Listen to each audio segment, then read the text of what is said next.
Hello students, welcome back my YouTube channel major Dikshit English classes. आज का हमारा topic है क्लासिफिकेशन ऑफ प्रीपोजिशंस। आज हम सीखेंगे क्लासिफिकेशन क्या है प्रीपोजिशन का। इससे पिछले वाले वीडियो में जो मैंने एक छोटा सा वीडियो बनाया था उसमें प्रीपोजिशन की डेफिनेशन हमने सीखी, प्रीपोजिशन कहाँ पे यूज होता है, कहाँ पे उसको यूज करना चाहिए, ये सब हमने सीख लिया था। प्रीपोजिशन दो शब्दों से मिलकर बना है, ये भी हमने बताया था। प्री और पोजीशन, प्री का अर्थ होता है प्रारंभ, शुरुआत या पहले, और पोजीशन का अर्थ होता है स्थान, जो नाउन से पहले यूज होकर सेंटेंस में अन्य शब्दों के साथ उस नाउन का रिश्ता स्थापित कर दे, उसका संबंध बता दे, संबंध स्थापित कर दे, उसे कहते हैं प्रीपोजिशन। तो आज का हमारा टॉपिक है classification of prepositions. Classification of prepositions में क्या है, सबसे पहला पार्ट आता है प्रीपोजिशन का, प्रीपोजिशंस ऑफ डायरेक्शन।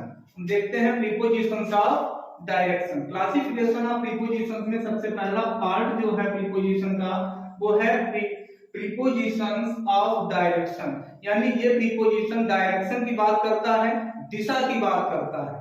कैसे करता है देखते हैं।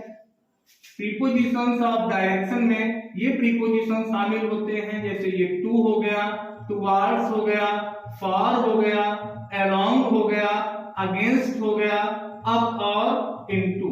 ये प्रीपोजिशंस ऑफ डायरेक्शन बोले जाते हैं। ये प्रीपोजिशंस दिशा की तरफ इशारा करते हैं, डायरेक्शन की तरफ इशारा करते हैं।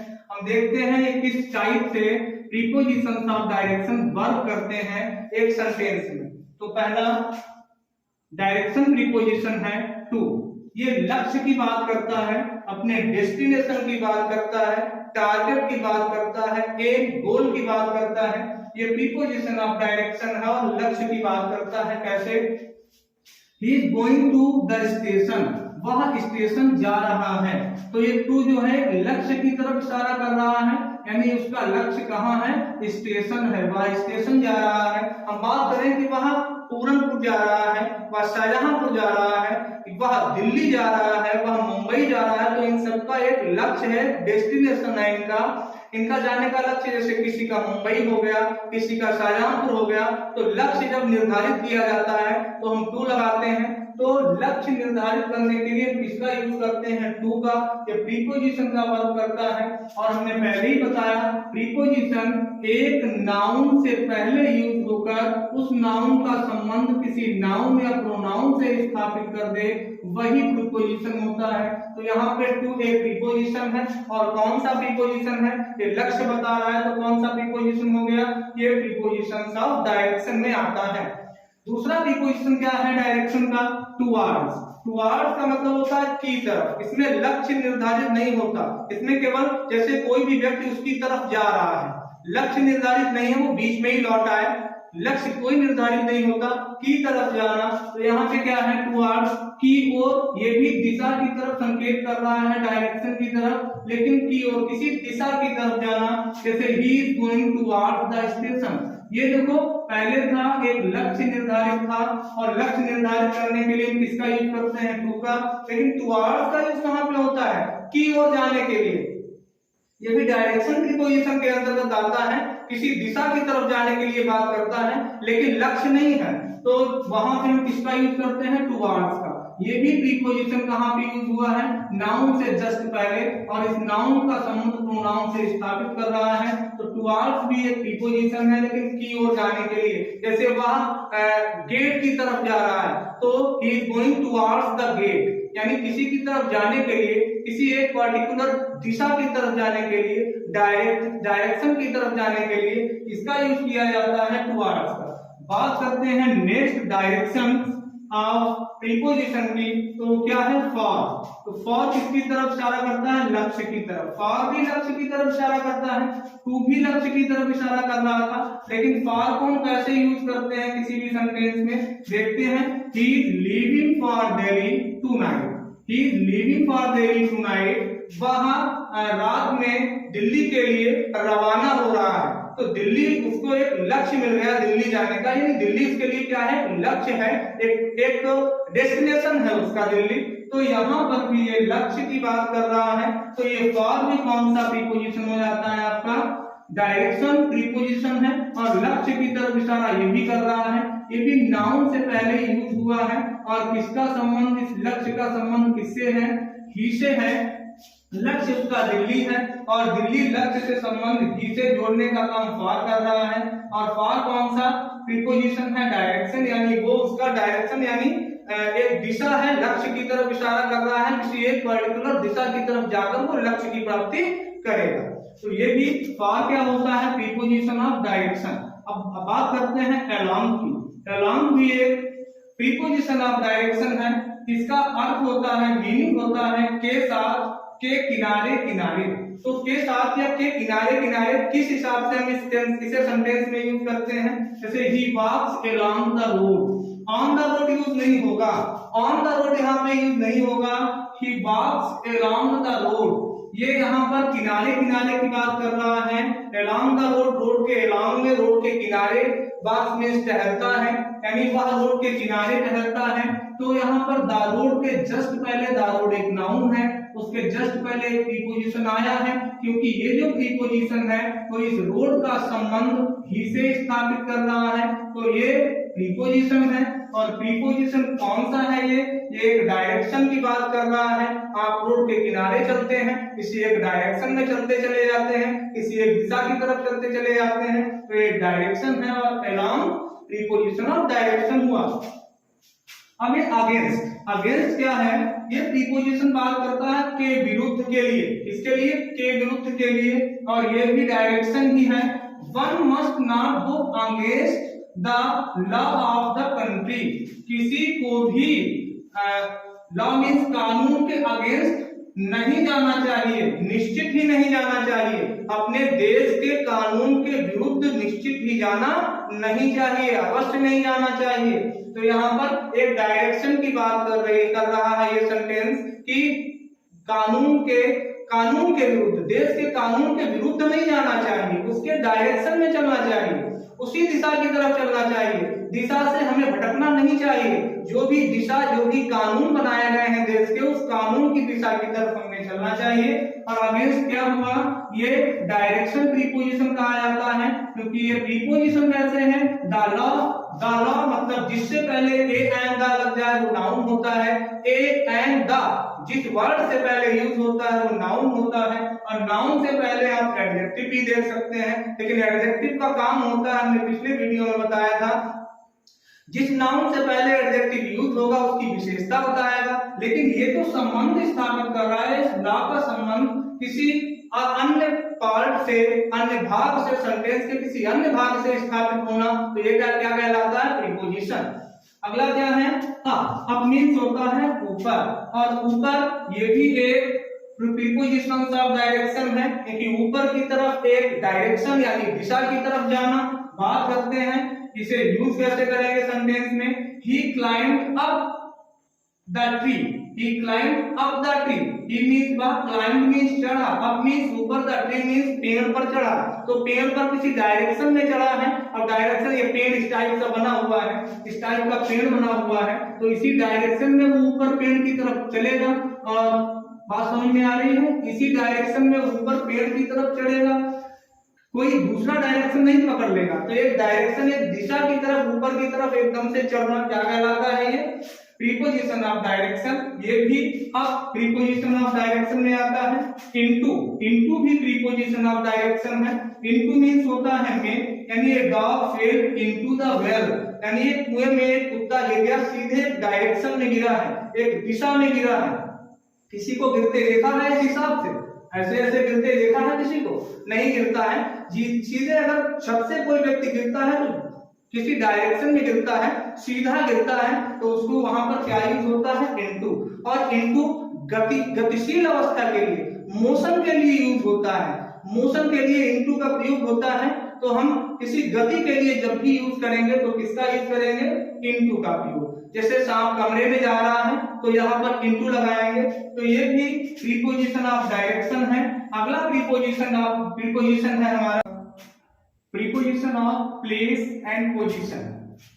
इसके बाद नंबर लगता है preposition of place and position का, यानी स्थान और पोजीशन, क्या स्थिति है, किसी भी वस्तु की क्या स्थिति है, उसका स्थान क्या है, कहां पे रखी गई है। ऊपर रखी गई है, नीचे रखी गई है, ये पोजीशन के बारे में बताता है। ये प्रीपोजिशन, इसका प्लेस कहाँ पे है, पोजीशन कहाँ पे है। तो कुछ यहाँ पे हमने एग्जांपल्स दिए हैं प्लेस एंड पोजीशन के, और भी ज्यादा प्रीपोजिशंस होते हैं इसके। पहले यहाँ पे बात करते हैं, जैसे एट है। एट मीन्स होता है में, यानी किसी का स्थान कहाँ पे कोई चीज रखी गई है, पोजीशन उसकी क्या है। देखते हैं, इसका प्रयोग छोटे स्थानों के नामों के पहले किया जाता है। एट का प्रयोग छोटे स्थानों, छोटे शहरों, गांवों के नामों से पहले किया जाता है। जैसे Mahatma Gandhi was born at Porbandar. Mahatma Gandhi was born at Porbandar. Mahatma Gandhi एक राष्ट्रपिता थे, नेशनल फादर थे, और उनका जन्म पोरबंदर में बताया गया है। पोरबंदर एक छोटी सी जगह है। छोटी सी जगह के लिए हम एट का यूज करते हैं। हमने एग्जाम्पल भी दिया है, लिव्स एट समस्तीपुर, यानी समस्तीपुर एक छोटी सी जगह है, वह समस्तीपुर में रहता है। तो छोटी सी जगह के लिए हम एट का यूज करते हैं। अब बात करते हैं इन। इन कहाँ पे यूज होता है? इन भी एक प्लेस एंड पोजीशन प्रीपोजिशन है। ये भी हमें स्थिति बताता है किसी भी वस्तु की, व्यक्ति की, कहाँ है, कहाँ पे रखी गई है, कहाँ पे रहता है, स्थान की बात करता है।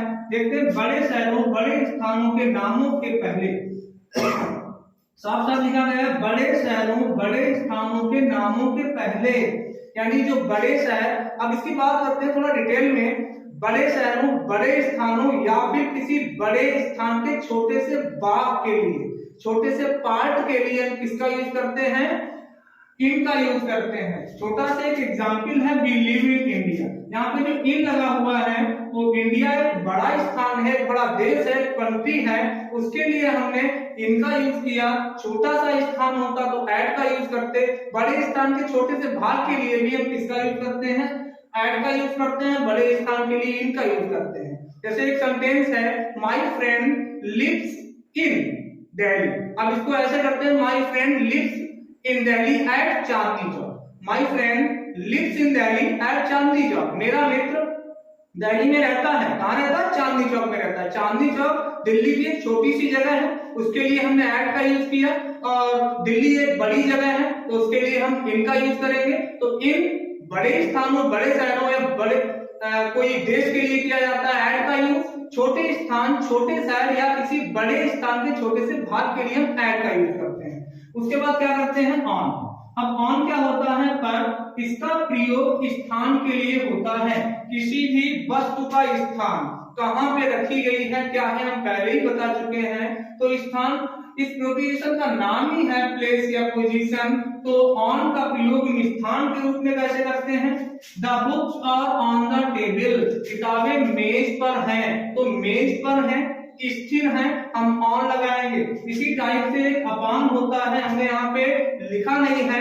अपॉन गतिशील अवस्था के लिए होता है, मोशन के लिए हम अपॉन का यूज करते हैं। जैसे बिल्ली मेज पर कूद रही है, the cat is jumping upon the table. Motion यानी गति में कूद रही है, तो गति के लिए किसी के ऊपर कूदना, कुछ गति करना, उसके लिए हम ऑन लगाते हैं। स्थिर अवस्था के लिए, यानी जो बिल्कुल स्थिर है, उसके लिए हम ऑन का यूज करते हैं। तो बात करते हैं यहाँ पे, the books are on the table. On एक प्रीपोजिशन है क्योंकि वो नाउन से पहले लगा है, और द बुक्स का संबंध टेबल से बता रहा है। तो यहाँ पे ऑन एक प्रीपोजिशन है, एक स्थान की बात कर रहा है, स्थिर अवस्था की बात कर रहा है। यही अगर गतिशील अवस्था में बिल्ली मेज पर कूद रही है तो अपॉन लगाया जाता है। अब ओवर तथा अंडर का यूज। ओवर का यूज कहाँ पे होता है, अंडर का यूज कहाँ पे होता है? ये वर्टिकल पोजीशन का, वर्टिकल मतलब सीधे, वर्टिकल मींस एक लाइन, यानी वर्टिकल लाइन के आधार पर पोजीशन क्या होनी चाहिए? वर्टिकल होनी चाहिए। उसके आधार पर हमें स्थिति का वर्णन कराते हैं, पोजीशन का वर्णन कराते हैं। जैसे there is a fan over your head. एकदम ऊपर होना चाहिए फैन, यानी सर के जस्ट ऊपर फैन होना चाहिए। जो सर के जस्ट ऊपर फैन होगा, पंखा होगा, उसके लिए हम क्या लगाएंगे? ओवर का यूज करेंगे।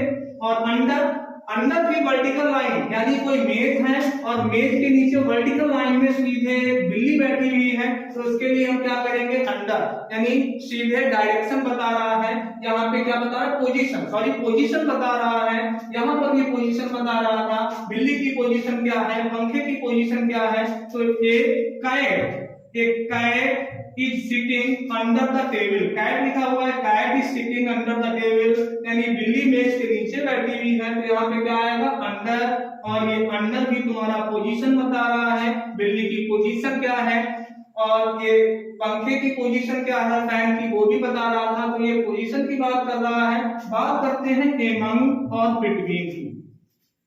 जो बिटवीन होता है, किसी भी वस्तु को दो लोगों के बीच बांटने के लिए हमें किसका यूज देखने को मिलता है, बिटवीन का।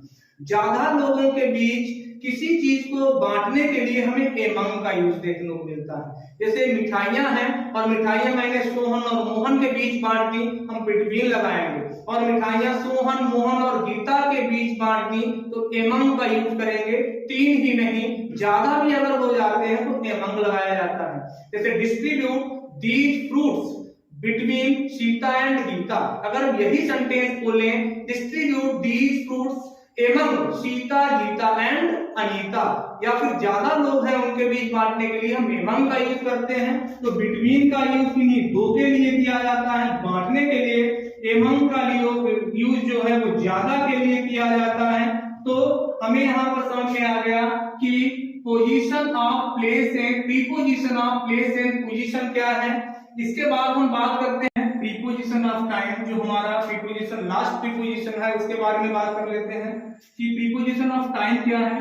तो प्रीपोजिशन ऑफ टाइम समय के बारे में बताता है कि किस समय कोई काम किया जाना है, किस समय काम होगा, उस टाइम के बारे में जानकारी देता है। तो पहला प्रीपोजिशन ऑफ टाइम है एट। एट की बात करते हैं, ये और बताने के लिए होता है, यानी घंटे बताने के लिए होता है। घंटे से पहले सदैव एट का यूज होता है। जैसे एक एग्जांपल है, ही केम हियर एट 8 o'clock, यानी सदैव 8 o'clock यानी घंटा है, आवर की बात कर रहा है, तो यहाँ पर इससे पहले सदैव एट का यूज होगा। घंटे से पहले हम एट का प्रयोग करते हैं। और ये कौन सा प्रीपोजिशन होता है, प्रीपोजिशन ऑफ टाइम। बात करते हैं ऑन की, ये भी एक प्रीपोजिशन ऑफ टाइम है। ये डे और डेट से पहले यूज होता है, यानी दिन और दिनांक से पहले अगर कोई भी प्रीपोजिशन यूज होगा तो कौन सा होगा, प्रीपोजिशन ऑफ टाइम। और कौन सा होगा, ऑन होगा, यानी ऑन डे और दिनांक से पहले यूज होता है। एक एग्जाम्पल देखते हैं, you should come here on Monday. You should come here on Monday, ये दिन की बात कर रहा है, मंडे दिन की बात कर रहा है, दिन से पहले हमने क्या लगाया है, ऑन, यानी सदैव प्रीपोजिशन दिन से पहले ऑन लगता है। बात करते हैं फॉर की, तो फॉर देख लेते हैं, फॉर पीरियड ऑफ टाइम की बात करता है। तो आप लोगों बहुत समय पहले जब 10th पढ़े होंगे, वर्ब का ज्ञान लिया होगा, तब ये पीरियड ऑफ टाइम और पॉइंट ऑफ टाइम, सीन्स और फॉर का यूज जरूर देखा होगा। जैसे कि हम देख रहे हैं फॉर पीरियड ऑफ टाइम, यानी समय की अवधि की बात करता है, कितनी अवधि में कोई काम कंप्लीट हो सकता है, 4 दिन में या 5 दिन में या 6 दिन में, ये पॉइंट ऑफ टाइम नहीं है। तो हम क्या बात करते हैं इसमें, he has lived here for a month, यानी फॉरवर्ड आया है, और ए मंथ यानी एक महीने से यहाँ पे अब एक महीने से कोई भी व्यक्ति कहीं एक महीने से रह रहा है, तो एक महीने से रह रहा है, तो ये इसकी पीरियड हो गया, तो एक महीना एक पीरियड है, इतने पीरियड से वो वहां पर रह रहा है। तो पीरियड, समय के पीरियड से पहले हम सदैव क्या यूज करते हैं, फॉर का यूज करते हैं। वैसे ये एक सीन्स है, सीन्स भी एक प्रीपोजिशन ऑफ टाइम है, और ये पॉइंट ऑफ टाइम की बात करता है, समय के बिंदु की तरफ इशारा करता है, यानी एक एग्जैक्टली समय बिंदु की तरफ इशारा कर रहा है। 3 बजे से कोई काम कर रहे हो तुम, 4 बजे से काम कर रहे हो, ये समय के बिंदु की तरफ इशारा करता है। जैसे ही has been absent since May, यानी मई, यानी मई जो है, मई से वो एब्सेंट है, तो मई एक बिंदु है, समय निश्चित समय की बात की गई है, एक निश्चित समय की तरफ इशारा कर रहा है वो, कि कोई भी व्यक्ति मई से एब्सेंट है। कोई व्यक्ति अगर 4 घंटे से एब्सेंट है तो ये पीरियड है, लेकिन 4 बजे से एब्सेंट है तो ये पीरियड नहीं है, ये पॉइंट ऑफ टाइम है। अगर कोई भी व्यक्ति 4 महीने से एब्सेंट है तो पीरियड ऑफ टाइम हो गया, समय की अवधि की बात की जा रही है। और 4 और मई से एब्सेंट है, जून से एब्सेंट है, तो एक पार्टिकुलर समय की बात की गई है, एक पॉइंट ऑफ टाइम निश्चित समय की बात की गई है। और निश्चित समय की बात की जाती है तो उससे पहले क्या लगाते हैं, सिंस। ड्यूरिंग, ड्यूरिंग किसकी बात करता है, अवधि बताने के लिए ड्यूरिंग बात करता है, किसी भी समय की अवधि, ड्यूरिंग भी समय की अवधि बताने के लिए बात करता है। ऐसे what will you do, during the holiday, यानी व्हाट विल यू डू, तुम क्या करोगे ड्यूरिंग द हॉलीडे, छुट्टियों के दौरान, यानी जो दौरान की बात वहां पे आती है, उस समय के बीच में, उस समय के दौरान आप क्या करेंगे, तो वहां पे हम ड्यूरिंग का यूज करते हैं, ये भी अवधि की बात करता है, उस अवधि में आप क्या करेंगे, उस दौरान आप क्या करेंगे, हम ड्यूरिंग का यूज करते हैं। उसके बाद में आता है फ्रॉम। फ्रॉम का प्रयोग पॉइंट ऑफ टाइम के साथ पास्ट टेंस में होता है। फिर से देख लीजिए, फ्रॉम का प्रयोग पॉइंट ऑफ टाइम के साथ पास्ट टेंस में या फ्यूचर टेंस में होता है। पॉइंट ऑफ टाइम के साथ किसमें होता है, पास्ट टेंस में या फिर फ्यूचर टेंस में। जैसे सेंटेंस देख लेते हैं, he will start coming here from next month. अब आप देखते हैं ये कौन से टेंस में है, फ्यूचर टेंस में है, विल लगा हुआ है इसमें, तो फ्यूचर टेंस में अगर पॉइंट ऑफ टाइम की बात की जा रही है, पॉइंट ऑफ टाइम की बात की जा रही है, तो हम किसका यूज कर देते हैं इसमें, फ्रॉम का। और जब ये बात, यही सेंटेंस तुम्हारा पास्ट में होता है, तब भी हम फ्रॉम का यूज करते हैं पॉइंट ऑफ टाइम में। अब यहाँ पे प्रीपोजिशन का जो क्लासिफिकेशन था वो समाप्त हो रहा है। क्लासिफिकेशन ऑफ प्रीपोजिशन, हमने इससे पिछले वाले वीडियो में प्रीपोजिशन की डेफिनेशन बताई थी, प्रीपोजिशन कहाँ पे यूज होता है वो बताया था। आज हमने इस वीडियो में आपके लिए क्लासिफिकेशन ऑफ प्रीपोजिशन कितने टाइप के होते हैं, कहाँ कहाँ पे यूज हो सकते हैं, एग्जाम्पल के साथ में हमने सेंटेंस बना के आपको दिखाया। आप उम्मीद करते हैं कि ये वीडियोस आपको पसंद आते होंगे। अगर ये वीडियो पसंद आते हैं तो मेरे चैनल को लाइक और सब्सक्राइब जरूर करें। Thank you.